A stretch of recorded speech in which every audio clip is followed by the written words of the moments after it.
At just 8 years old, I found myself cast out by my own parents. Their voices, sharp and unyielding, echoed in my ears as they blamed me for falling short of their endless expectations, always more enamored with my younger brother Max. I was made to feel like an outsider in my own family. That night, after another of their cruel outbursts, I wandered the dark streets of Austin, heart heavy, fear creeping in. But then, a kind woman stepped into my life, a stranger who saw the pain in my eyes and offered me sanctuary.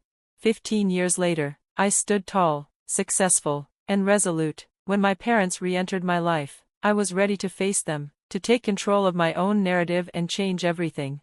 I had grown up in the lap of luxury, the daughter of Mr. and Mrs. Hayes, two high-powered attorneys whose wealth and influence shaped every moment. My parents idolized Max, a prodigy who excelled effortlessly, basking in their endless praise. But for me, nothing was ever enough. No matter how hard I tried, I never seemed to live up to their impossible standards.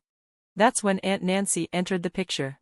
My name is Lily. That fateful day when I was 8, the tipping point came. I had just returned home from school, my stomach churning over the test results I knew wouldn't satisfy my parents. I'd studied hard, but it wasn't enough. The evening's confrontation began with my mother's voice slicing through the house. "She's a failure," she screamed. "We've given her everything, and she still can't get it right." I stood frozen, tears silently falling as I listened. Why don't they see how hard I'm trying? The words I couldn't say caught in my throat. That night, after dinner, they cornered me. "Lily, we can't keep doing this. You need to shape up, or you'll have to find somewhere else to live." My father's words were harsh and final. I thought it was a cruel joke, but when I looked into his eyes, I saw nothing but cold resolve. "Where will I go?" I whispered, fear curling in my chest. "Figure it out," he replied without a hint of remorse. In that moment, something inside me broke. I packed a small bag and left, unsure of where I was going or what would come next. I wandered the streets, overwhelmed by the city's chaotic energy, consumed by loneliness. As the hours stretched on, a flicker of hope emerged. I heard a voice. "Lily?" I looked up to see Aunt Nancy, her face filled with concern. I didn't know where else to go. I choked out, feeling a sob catch in my throat. She wrapped me in her arms. "Come with me, you're safe now." Nancy, a warm-hearted woman in her 40s, had always been my refuge, the only person who truly believed in me. I followed her to her small apartment, where, for the first time in what felt like forever, I allowed myself to hope again. In the comfort of her home, she made me a bowl of soup. "I've been so worried about you," she murmured. "You can stay with me as long as you need." Living with Nancy changed everything. She became the family I'd never had, filling the gaps my parents had left with love, encouragement, and unwavering belief. "You're smart, Lily. You can do anything you set your mind to," she would say, her words planting seeds of confidence.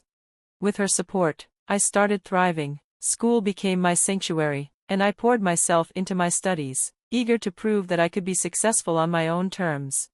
Meanwhile, Max, who had once seemed untouchable, was struggling. Our parents' weighty expectations began to suffocate him, too. One evening, I found him sitting on the steps of our old house, strumming his guitar in the fading light.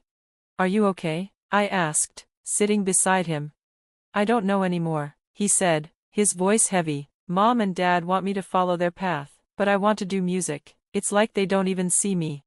"I get it," I said, my heart aching for him. "You have to follow your passion, Max." "But they'll never accept that," he replied, staring down at his guitar. "Maybe it's time you stand up for yourself," I urged, remembering how hard I had fought for my own freedom. "You deserve to be happy." As the weeks went by, I flourished, but the rift between Max and our parents deepened. When they found out he'd enrolled in a performing arts school, the explosion was inevitable. I came home one evening to the sound of shouting. Max was in the living room, trying to hold his ground against our furious parents. "You're throwing your life away," our father shouted. "No, I'm doing what I love," Max retorted, his voice cracking. "This is not what we raised you for," our mother added, her words cutting through the tension. I couldn't stand it anymore. "This isn't fair," I shouted, stepping into the room. "He has the right to choose his own path." "Stay out of this, Lily," my father barked. "You've done enough already."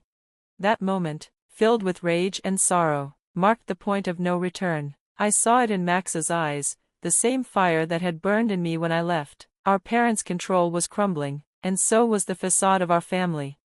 As time passed, I settled into my new life with Nancy, who continued to be my guiding light. She believed in me when no one else did, and it made all the difference. Her small apartment was filled with warmth, the scent of home-cooked meals, and the sound of laughter. It was everything I had longed for but never had.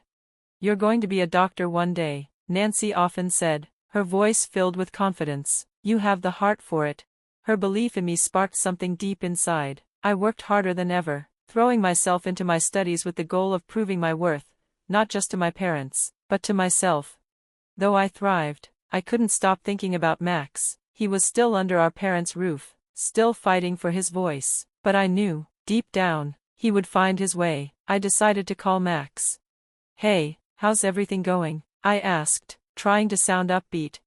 "It's the same, you know. Mom and Dad just don't get it," he replied, frustration evident in his voice. "They're convinced I'll change my mind and go to law school like them." "You won't," I said with certainty. "You're too talented for that. You need to follow your passion."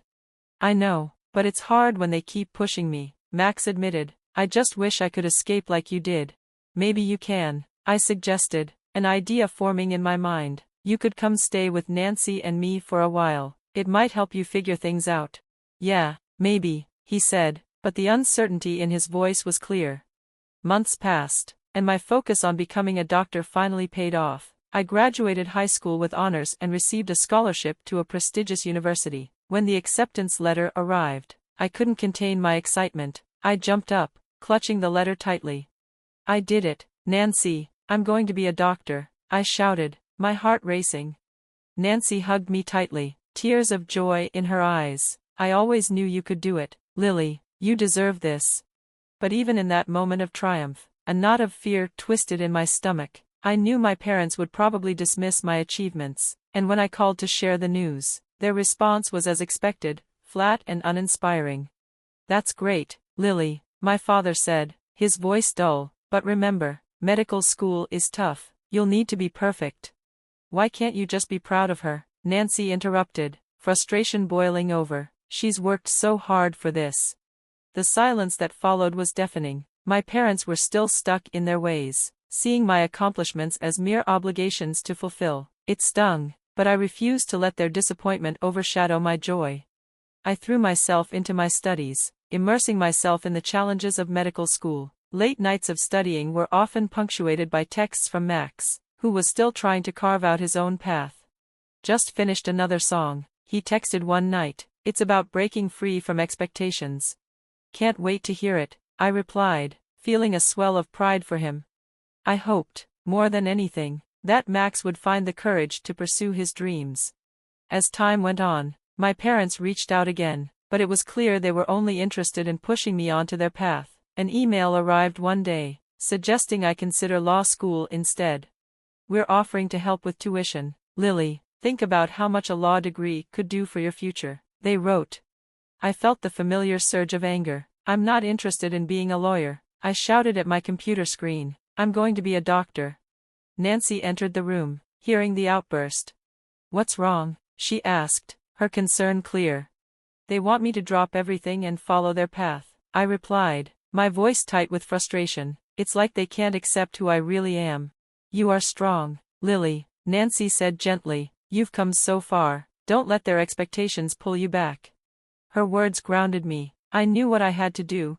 I would not let my parents' rigid expectations derail my dreams. I was determined to help children and find fulfillment in my work, no matter what they thought. As I delved deeper into my studies, I finally began to feel a sense of belonging that had eluded me for so long, but the emotional scars of my childhood lingered, and the pressure from my parents weighed heavily on me. I had escaped physically, but emotionally, I still felt like I was living in their shadow. But I kept moving forward, supported by Nancy's unwavering belief in me and my desire to create a future I could be proud of. Little did I know, the real test was still ahead. As medical school continued, I felt more and more like the person I was meant to be, surrounded by people who understood and supported me. I finally felt like I belonged, but the emails from my parents kept coming, each one a reminder of their expectations. They suggested, once again, that I consider law school. Each email was like a weight around my neck, but I had learned to compartmentalize my feelings and keep pushing forward. One evening, as I was studying, my phone buzzed. It was a message from Max. "Can we talk? I need to figure some things out," it read. A wave of concern washed over me. "Of course, come over," I replied, eager to be there for him. When Max arrived, he looked more stressed than ever. His usual carefree demeanor was gone, replaced by anxiety.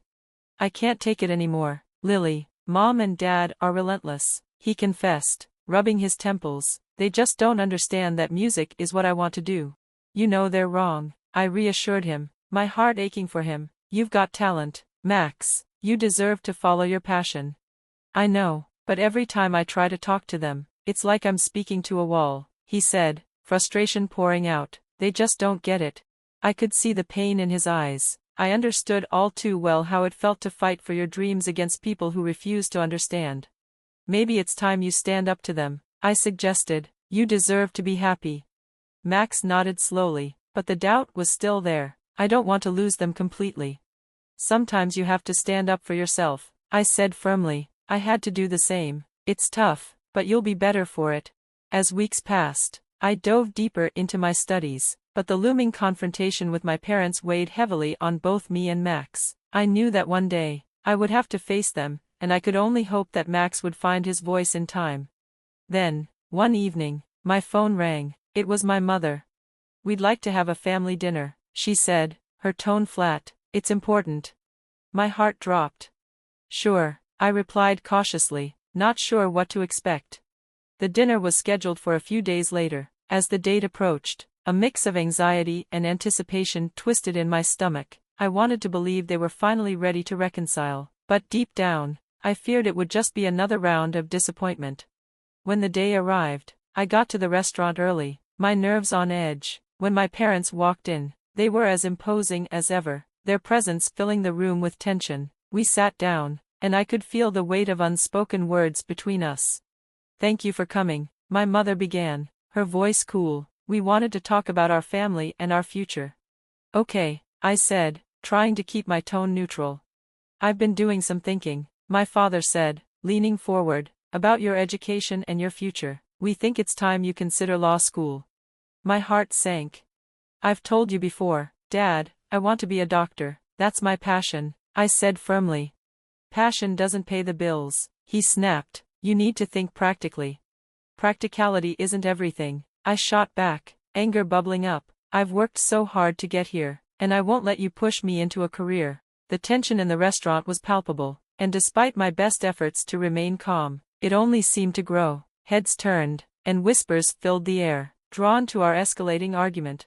"Lily, we only want what's best for you," my mother said, her voice shaking slightly. "But you're not making the right choices." "No, you're not listening," I snapped, my emotions finally bursting free. "You've never listened. You've spent my whole life defining my worth by grades and achievements. I'm done." Just then, Max walked in, sensing the commotion. His eyes immediately found mine, and he rushed over to us. "What's going on?" he asked, his voice laced with concern. "Just a family discussion, Mr. Hayes said dismissively, but it was clear that the situation had escalated beyond anything casual. "Family? This doesn't look like family," Max shot back, his eyes locking with our parents. "You can't keep doing this to her, to us." "What do you know about family, Mrs. Hayes retorted sharply. "More than you think," Max yelled, stepping closer to me. "Lily deserves support, not judgment. We both do." And in that moment, everything I had kept bottled up for years came rushing out. The weight of my frustration and pain, the endless attempts to earn their love and approval, all of it spilled over. I'd spent far too long trying to meet their impossible standards, and now I was done. "Enough," I shouted, my voice trembling with emotion. "I'm done trying to live up to your expectations. I'm finally happy, and I refuse to let you take that away from me." The restaurant went deathly silent. I could feel the eyes of every patron on us, all witnesses to this raw moment. It was as if years of pain, rejection, and struggle were laid bare for the world to see. I turned to look at my parents, and for the first time in my life, I didn't feel the need to hide or apologize for my feelings. Max was standing beside me, his presence a pillar of strength. My father spoke, his voice unsteady. Lily, this isn't how you should be talking to us. Why not? I shot back, my anger now firmly in place. I've spent my whole life trying to please you, and it's only ever made me feel worse. I'm not a disappointment, I'm doing what I love. Max turned toward them, his voice fierce and unwavering. You have to understand that pushing us into careers we don't want isn't love, it's control. My mother flinched, her stern demeanor faltering. We thought we were doing what was best for you, she said, her voice quieter, hurt creeping into her words. Best for us or best for you? I countered, my voice cutting through the air. You've never seen us for who we are, you only see your own expectations. The words stung, but they felt like a release, like I had finally broken free from the invisible chains that had bound me for so long. I wasn't a scared child anymore, trying to live up to their image of success. I was an adult, with my own dreams and my own path, and I was done pretending. Enough of this, I said firmly. I won't let you control my future anymore. I'm going to be a pediatrician, and nothing you say will change that. Tears welled up in my mother's eyes, as if she were finally beginning to understand the gravity of her actions. I just wanted you both to have secure futures, she said softly, regret in her voice. I thought that would make you happy. Mom, happiness isn't about a job or a title, Max said gently, his tone softening. It's about being true to ourselves. I want to make music, and Lily wants to help children. That's what will make us happy. The room was still silent, but for the first time, I felt like I could breathe. The weight of years of suppressed emotion and unspoken truths had finally been released. I had said what I needed to say, and for once, I felt liberated. Mr. Hayes sighed deeply, his voice heavy with regret. Maybe we've been too focused on our own idea of success, he admitted. We never meant to push you away. I saw the sincerity in their eyes, but I knew that words alone wouldn't heal the wounds we had all caused. It's going to take time, I said, my voice steady, but I'm willing to try if you are. With a deep breath, my mother nodded. We want to support you, Lily, we really do. Can we start over? Max and I exchanged a look, and I felt a sense of cautious optimism. Let's take it one step at a time, I said carefully. We've got a lot to work through. As we left the restaurant, the weight on my chest seemed to lift. The confrontation had opened a door, not just to healing, but to understanding. My parents were finally starting to grasp the importance of unconditional love. In the weeks that followed, we began to rebuild our relationship. It wasn't easy, old habits die hard, but they made an effort. They attended my medical school events, and for the first time, I felt like they were genuinely trying to understand my passion. Meanwhile, Max kept pursuing his music. He played local gigs, slowly carving out his own space in the world. I admired his courage and his ability to stay true to his dreams, no matter the pressure from our parents. Eventually, Nancy, Max, and I decided to open a community center for children. We wanted to create a space where kids could explore their passions, just like we had fought for ours.